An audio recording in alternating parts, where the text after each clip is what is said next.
ความดุมันขยันอดทนจะพาตนก้าวไปสู่ความสำเร็จ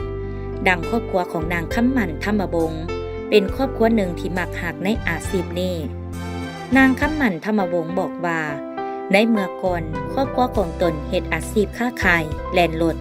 พร้อมทางเลี้ยงหมูไปพร้อม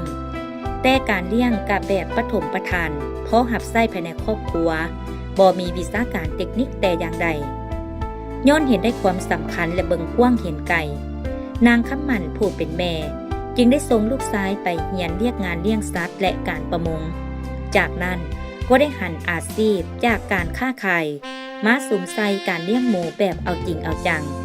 จากการเลี้ยงแบบครอบครัวหันมาเลี้ยงหลายกลายเป็นฟาร์มโดยมอบให้ลูกชายเป็นผู้บริหารทุกอย่างภายในฟาร์ม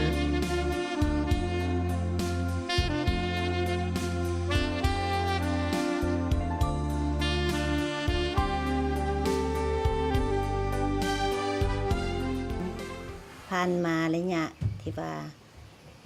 มีจิตใจอยากจะเลี้ยงสัตว์เป็นอาชีพนี่ก็คือว่าแต่เมื่อก่อนเนาะเขาก็ได้เลี้ยงจำนวนน้อยเนาะอยู่กับครอบครัวแล้วก็เฮ็ดธุรกิจในหนึ่งก็คือค้าขายผัวก็เล่นรถเนาะแต่ก็คือว่าเป็นอันที่ว่ามีความยุ่งยากหลายเนาะฉะนั้นเขาก็คิดว่าอาชีพนี้เป็นอาชีพที่ว่าเขามักถึงว่าได้น้อยก็ยังเป็นภูมิใจว่าเป็นเขาเองมักหักกับอาชีพนี้ก็เลยได้มาหันเปลี่ยนอาชีพขายเครื่องแล้วผัวขับรถนั่นมาอยู่ทางสวนเนาะมาเลี้ยงหลายเพิ่มขึ้นฉะนั้นการที่ว่าเลี้ยงสัตว์นั่นก็มีรายรับพออยู่พอกินเนาะมีความก้าวหน้าเนาะส่งลงคำลงเฮียนมีวิชาอาชีพเนาะทีนี้เต้าหน้าเนาะก็ขอฝากฝังน้ำลูกชายเนาะผมย่อๆสมเสยเนาะทุกลูกชายหันเฮียนมาเนาะเฮียนมาแล้วก็มาไปจะตั้งปฏิบัติมาเสริมสร้างมาพัฒนาเนาะให้มีความก้าวหน้าก็ขอให้ลูกหันรักษามนต์เสื้อนี้ไว้เนาะเพื่อตอนหน้าให้มีความก้าวหน้าเจริญรุ่งเรืองกว่านี้เนาะขอขอบมกขอบใจนำทั้งภาครัฐก็คือองค์ก็จะตั้งเกี่ยวข้องเนาะที่มาลงใกล้สิทธิแพทย์มาฟาร์มเฮามาใกล้สิทธิแพทย์แล้วก็มาแนะนำให้พวกเฮานี่มีความยืนยงคงตัวเนาะมีความก้าวหน้าไปตลอดฉะนั้นขอขอบใจแล้วก็ขอขอบบุญแทนคุณนำภาครัฐทุกจะตั้งเกี่ยวข้อง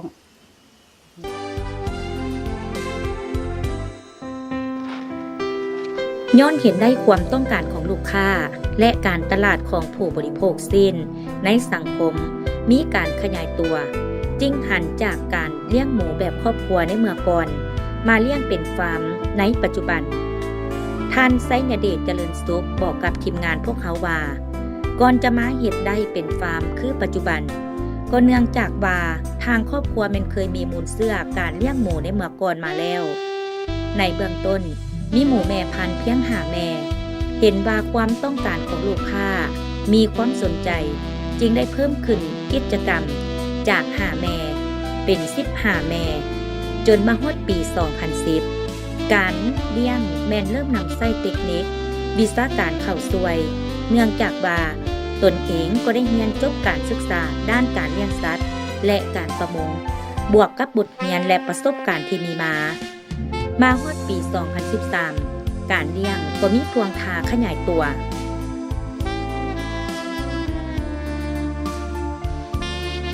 โดยอิงใส่ความเรียกร้องต้องการของสังคมก็คือชาวเกษตรกรในภายในและต่างแขงและเขาก็ได้กู้ยืมเงินจากธนาคารเพื่อสมทบเนาะจากทุนที่มีอยู่เลี้ยงขยายแม่พันธุ์ในเวลานั้นมีพ่อพันธุ์อยู่4 ผู้เนาะและแม่พันธุ์70 แม่การเลี้ยงแม่นได้นำใช้เทคนิคและก็บวกกับบทเรียนและประสบการณ์ที่เรามีเนาะจึงเฮ็ดให้ผลผลิตได้เพิ่มขึ้นแล้วก็มีผลตอบแทนจากสังคมเนาะซึ่งมาฮอดปี 2017 เฮาจึงได้พัฒนาและก็ขยายกิจกรรมโดยได้เน้นใส่การเลี้ยงหมูเป็นกิจกรรมหลักนะและการเลี้ยงปลา เป็นกิจกรรมสำรองสำหรับเป็ดไก่นั้นเฮาก็ให้เป็นกิจกรรมเสริมนะเพื่อตอบสนองทางด้านเสบียงอาหารให้แก่สังคมนะผู้บริโภคภายในและต่างแขงเมื่อฮอดปี 2017 การผลิตกสิกรรมเพิ่มขึ้นโดยเฉพาะแม่นหมูเนาะเห็นว่าการนำเข้าพ่อแม่พันธุ์อยู่ภายในฟาร์มเฮาในปี 2017 จำนวน 60 แม่บวกกับแม่ที่มีอยู่และขยายภายในฟาร์มในปัจจุบันเห็นว่ามีหมูแม่พันธุ์ 150 แม่ครับและพอพันธุ์ 10 กว่าตัวซึ่งสายพันธุ์ที่เฮานำเข้ามาเลี้ยงนั้นเป็นลูกผสมและเป็นพันธุ์ปรับปรุงของไทยเดนมาร์กพอพันธุ์เฮาได้นำใช้พอพันธุ์ดูล็อกซึ่งเป็นสายเลือด 100% นะ สำหรับการจำหน่ายทางฟาร์มแม่นได้เน้นทางปริมาณและคุณภาพจำหน่ายหลากหลายชนิดเป็นต้นแม่นหมูน้อย หมูรุ่น และหมูแม่พันธุ์ที่ปลดออกเฉลี่ยรายรับจากการขายหมูขายปลาเป็ดไก่ปีหนึ่งบ่ต่ำกว่า600ล้านกว่ากีบ ต่อกับรายรับเมื่อเฉลี่ยแล้วอิงใส่จากการขายหมูขายปลาขายเป็ดขายไก่ใน1 ปีสามารถมีรายรับประมาณ600 กว่าล้านเนาะตัวนี้ถือว่าฟาร์มของพวกเรายังบ่ทันได้ลบจากค่าสิ้นเปลืองค่าแรงงานค่าไฟฟ้าน้ำประปาเนาะเมื่อบวกลบคูณหารแล้วเห็นว่าปีหนึงเขามีรายได้เป็นกำไรประมาณ180-200 ล้านนะเมื่อคิดเป็นเดือนแล้วเห็นว่าประมาณ15-16 ล้านต่อเดือนและฟาร์มของพวกเขาก็มีแผนในอนาคตจะสู่สนและพยายามปรับปรุงแนวพันธุ์คุณภาพผลิตภัณฑ์และจะสู่สนคาดหมายให้ได้แม่พันธุ์ให้มีประมาณ250-300 แม่และพ่อพันธุ์ประมาณ15-20 ตัวซึ่งในปัจจุบันนี้ไทยเฮาก็ได้เฮ็ดการผสมพันธุ์เทียมนะคาดหมายอันที่2แม่นเพื่อเฮ็ดให้ผู้ประกอบการเลี้ยงสัตว์ได้รับผลิตภัณฑ์โดยเฉพาะแม่นลูกหมูที่มีคุณภาพดีเนาะแข็งแรงทนทานใหญ่ไวเนาะเพื่อให้ผลประโยชน์ดังกล่าวนั้นให้อยู่นำกับประชาชนโดยกลมโดยแท้จริงเพื่อตอบสนองความเรียกร้องต้องการให้แก่ต่างแข็งและภายในแข็งเนาะคิดว่าคาดหมายดังกล่าวนั้นสิพยายามบุกบืนและสู่ชนภายใต้การชี้นำนำพาของครอบครัวก็คือแม่ทานนางคำมันเนาะซึ่งว่าเป็นผู้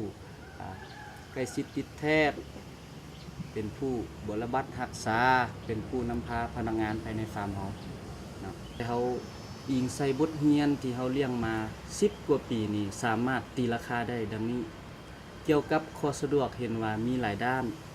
เป็นต้นแมนเส้นทางระบบน้ำลิ้นน้ำบาดาลเกี่ยวกับระบบไฟฟ้าเนาะก็เห็นว่ามีความสะดวกสบายเกี่ยวกับเทคนิควิชาการแม่น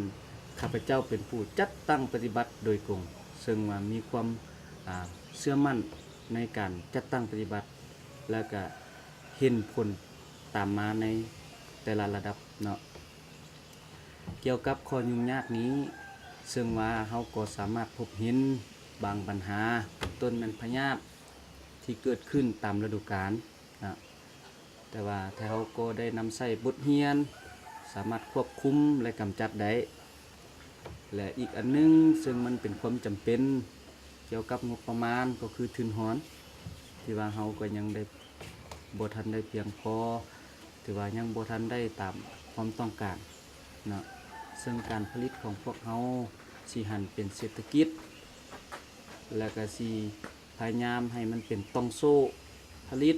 เลี้ยงจำหน่ายเนาะจนถึงขั้น ส่งเข้าเตาอันฉะนั้นมันจำเป็นต้องได้ใช้ทุนหรืองบประมาณจำนวนหลาย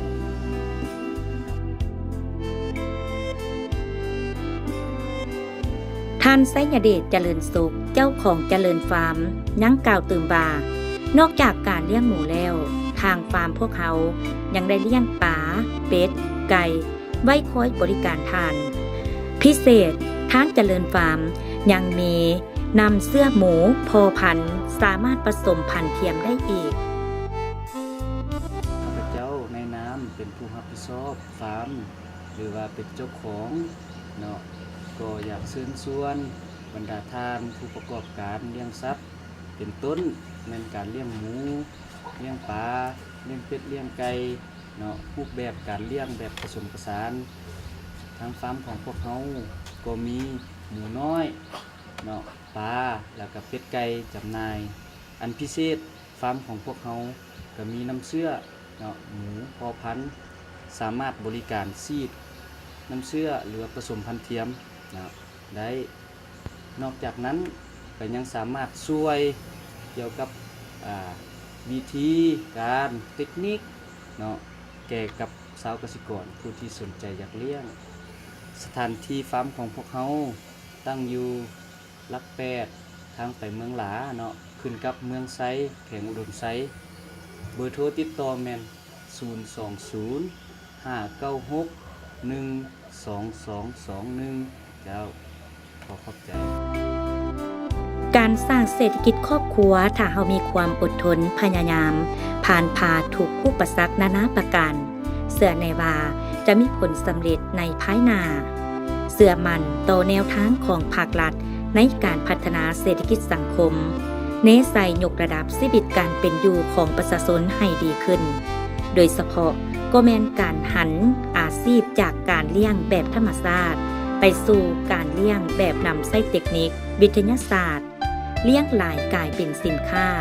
นำครอบครัวหลุดพ้นออกจากความทุกข์ยากเทื่อละก้าว